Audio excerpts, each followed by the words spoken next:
What's going on, everybody? Welcome back to the vlog. This is day 2 on this project. Day 1, we got a lot done. We got the deck framed out. We got the patio ready. Now we're ready to start this Techo block patio. And I'm gonna walk you through the whole thing, so make sure you hit subscribe. Subscribe. Stay tuned. You can see we have a line set up here. I actually have 2 marks, so I measured out from the house 12 feet. That's gonna be where our pavers end. This 4-foot section is gonna be stepping stones. So we're gonna have an 1.5-inch gap. So that'll be the end of the pavers. That 1.5 inch, which is our second line, is gonna be our 20 by 20 stepping stones in Everest. And those will be a staggered seam, and we're gonna space them all 1.5 inches. So we have this line, we're ready to start our first row, and then we can work this way. Ant's working on the bar. We have these 6x6s. You can see I have it marked out here. We've got 6 of these going in, and this is gonna be the frame for our bar that will wrap around this corner. How are you making out?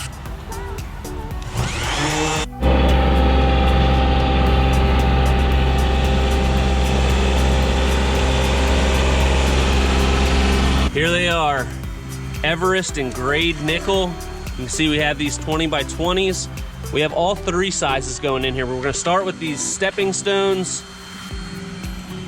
It's hard to see on camera, but it has this nice metallic aggregate. Looks really cool, kind of gives it like a sparkle. I'm really excited to get these in.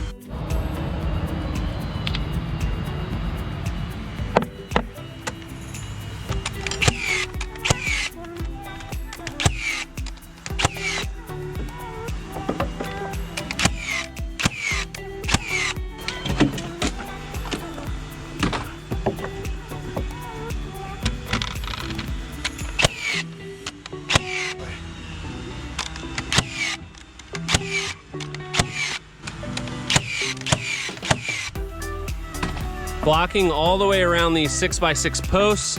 These are gonna be the base for our bar. We're gonna frame around that. These will also get some ledger locks in here.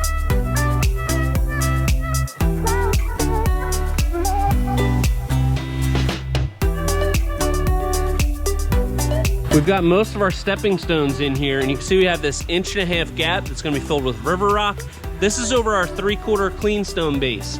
Here it transitions, this is over the concrete slab. So we're gonna maintain that 1.5 inch gap with this piece of wood, and then we start our border. We're gonna have to accommodate for these bricks because they're a little bit thicker. These are 80 millimeter, so we're just gonna use these as spacers for right now because we have 2 rows as a border. Then we can start our field. But we'll go back, we'll take out more base so that these fit in nice and flush. We have a lot of this Everest going down here. You can see where it transitions from stepping stones with a river rock infill over to the main patio. And our big feature here is gonna be this inlay of West Mount. So the most important thing, because we're gonna lay this last, is making sure that we come off of here nice and square, so that when we come back here, everything meets up. So that's why we have this big collapsible square. This is on my Amazon store, so if you wanna check that out, I think it was like 50 bucks. We also have it set up here, and make sure that we're just coming off square, so when we meet up, our pattern works out. So we don't wanna go back and relay everything. So make sure you're going off square from the beginning, and you should be fine.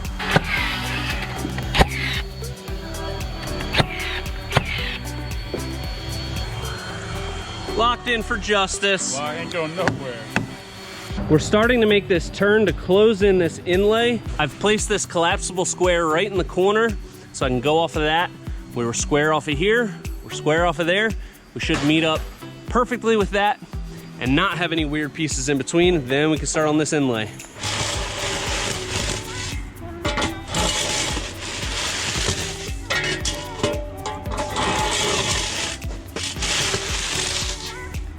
We've reset these screed pipes to a lower height so that our West Mount paver is gonna sit in here and be flush with the Everest. Because those are 80 mil, these are 60 mil. So we figured it was easier to lay a thick bed of screeding, and then we can take some of it out for this inner part and be good to go. We're now starting our inlay here. You can see we have it bordered with this West Mount. We've got it screeded out, so now they're at the same height. And we're gonna do a triple border around the outside, then a double herringbone. While we're working on the patio, And it's pre-assembling some picture frames? So, yeah, something like that.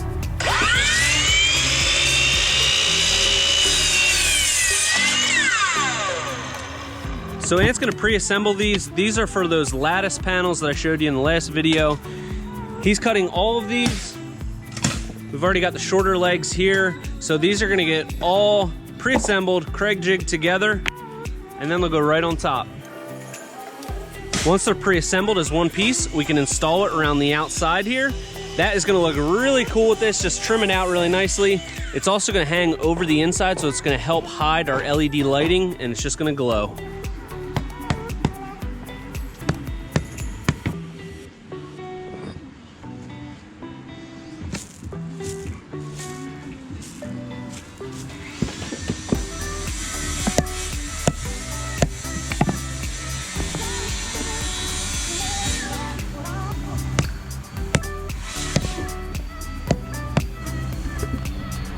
With these pavers being as tight as these joints are, you really have to set each one individually so that you can maintain that consistent spacing. So it's good to have a dead blow hammer. This one's a little heavy, so you should probably get a lighter one. But setting them as you go helps you maintain those straight lines. And this one, especially the West mount, looks really good when they're in there nice and tight. So I have to finish this row of onyx, and then we can start that double herringbone, which is gonna go right here in the middle, and we shouldn't have any cuts.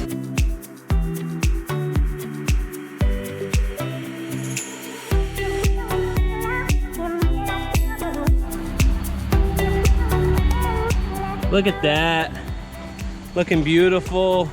We're laying it down and then kind of making a little bit of adjustments as we go, checking it for spacing. Let's check in on it. How's he doing? Ant Cam.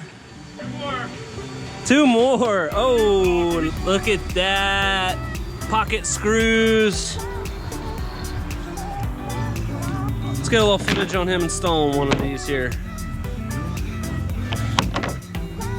So here's our 3.5 inch Costa. All pre-cut.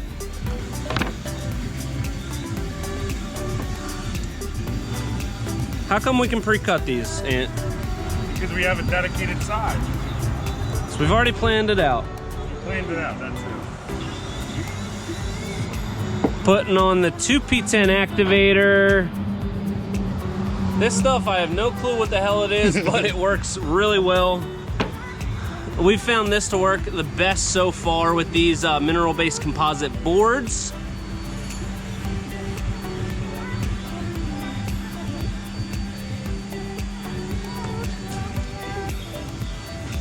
Look at that, what's that been, 2 seconds? It's already pretty much bonded together. More 2P10. Can you grab me a water, Scooter? Yeah. I'm thirsty. Look at that, already staying together like that. That always amazes me. Now it's time to lock it in for justice. Boom! That's awesome.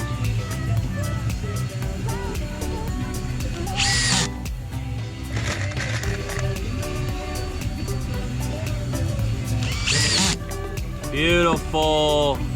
Locked in for justice.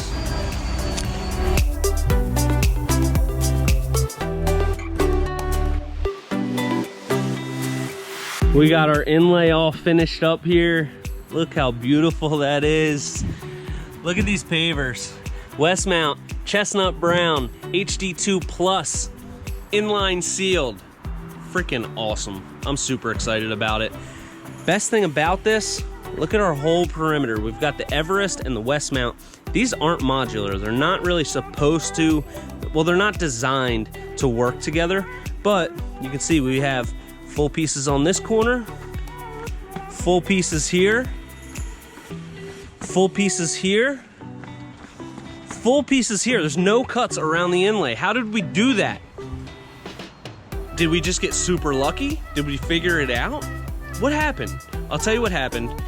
It wasn't perfect, but instead of centering our paver design so that we have even cuts all the way around the inlay, which is what most people would do, We were about a ½ inch off here. So we had to get these pavers over about a ½ inch. So all I did, we've got this line right here. And all we did, these 3 squares, we cut about a ½ inch off of them. So there's 3 cuts right here, but it's not noticeable at all. If I didn't tell you that, you would never see it. So we did the same thing right over here. Now it looks to the eye like there's no cuts on this. Nothing around the inlay, which is where your eye is gonna be drawn. So that's the decision we made, and I think it looks freaking awesome. I'm super excited. Let me show you what else we got done today. We've got these screens pretty much ready to go.